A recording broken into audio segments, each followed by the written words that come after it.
കാറ്റ് ഭയങ്കര ശക്തമായ കാറ്റായിരുന്നു. ശക്തമായ കാറ്റാണ്. എന്തോ എടാ നീ എന്നെ കാണണമെന്ന് പറഞ്ഞേ? പ്രത്യേകിച്ചൊന്നും ഇല്ലടാ. ഇന്നലെ ഞാൻ വായിച്ച പുസ്തകമാണ് ഷഹാനിയ ജയിൽ, സെൽ നമ്പർ 50.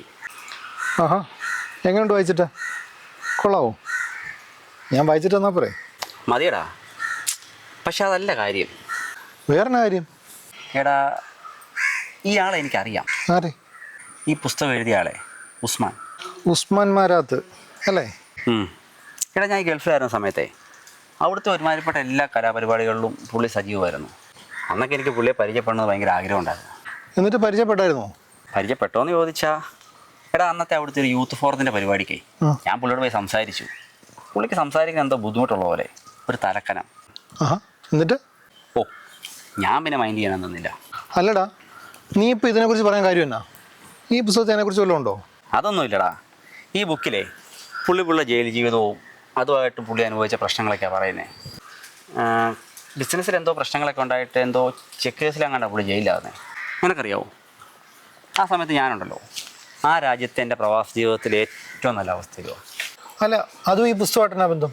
ബന്ധമൊന്നുമില്ലടാ. ഈ ബുക്ക് വായിച്ചപ്പോൾ എനിക്ക് മനസ്സിലായത്, ഞാനന്ന് പുള്ളിയെ പരിചയപ്പെടാൻ പോയ പരിപാടിയില്ലേ, ആ പരിപാടി പുള്ളി പങ്കെടുത്തത് ഈ ജയിലിൽ നിന്ന് ഇറങ്ങി നിൽക്കുന്ന സമയത്താണ്. ഈ ജയിലിൽ നിന്നൊക്കെ ഇറങ്ങി ആകപ്പാടെ പെട്ട് നിൽക്കുന്നൊരു സമയമില്ലേ. ഓ, അതാ നീ അന്ന് പുള്ളിയെ പരിചയപ്പെടാൻ പോയപ്പോഴേ ജാട ഫീൽ ചെയ്തു. അതെ. പക്ഷേ ബുക്ക് വായിച്ച് കഴിഞ്ഞപ്പോൾ എനിക്കൊരു കാര്യം മനസ്സിലായത്, ഈ 100 കൂട്ടം പ്രശ്നങ്ങൾ ഉള്ളിൽ കിടന്ന് തിളച്ചു പറയുന്ന സമയമല്ലേ.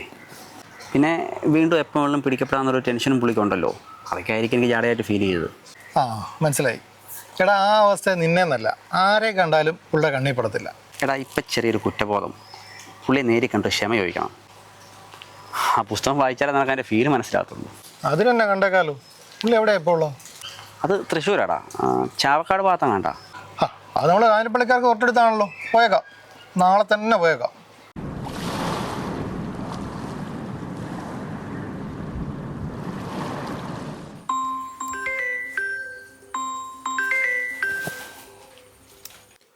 ഹലോ, ഡാ, തൃശ്ശൂർ പോണ്ടേ?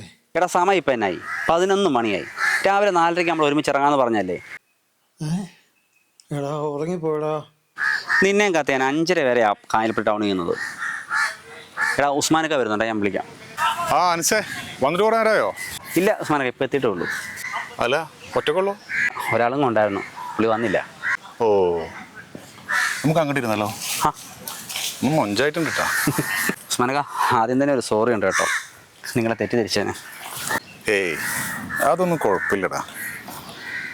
ഞാൻ ആ പുസ്തകം വായിച്ചില്ലായിരുന്നെങ്കിലേ ശരിക്കും ഇപ്പോഴും നിങ്ങൾ എൻ്റെ മനസ്സൊരു പരുക്കനായിട്ടിരുന്നേനെ. എടാ, പരിപാടി ഞാൻ ഓർക്കുന്നുണ്ട്. അവരെന്നെ അതിലേക്ക് വിളിച്ചപ്പോൾ എനിക്ക് പോവാതിരിക്കാൻ പറ്റില്ല. അന്ന് പലരും വന്ന് പരിചയപ്പെടാൻ ശ്രമിക്കുന്നുണ്ടായിരുന്നു. പക്ഷെ ഞാൻ വല്ലാത്തൊരു അവസ്ഥയിലായിരുന്നു. അതൊക്കെ ഈ പുസ്തകം വായിച്ചപ്പോൾ എനിക്ക് മനസ്സിലായി ഉസ്മാൻക. ഇത്രയും ദൂരം ഞാൻ ഇങ്ങോട്ട് വരാൻ കാരണവും അത് തന്നെയാണ്. ഈ കാഞ്ഞിരപ്പള്ളി ഇത്ര ദൂരം വരാൻ മാത്രം എന്തിപ്പോൾ ബുക്കിലുള്ളത്?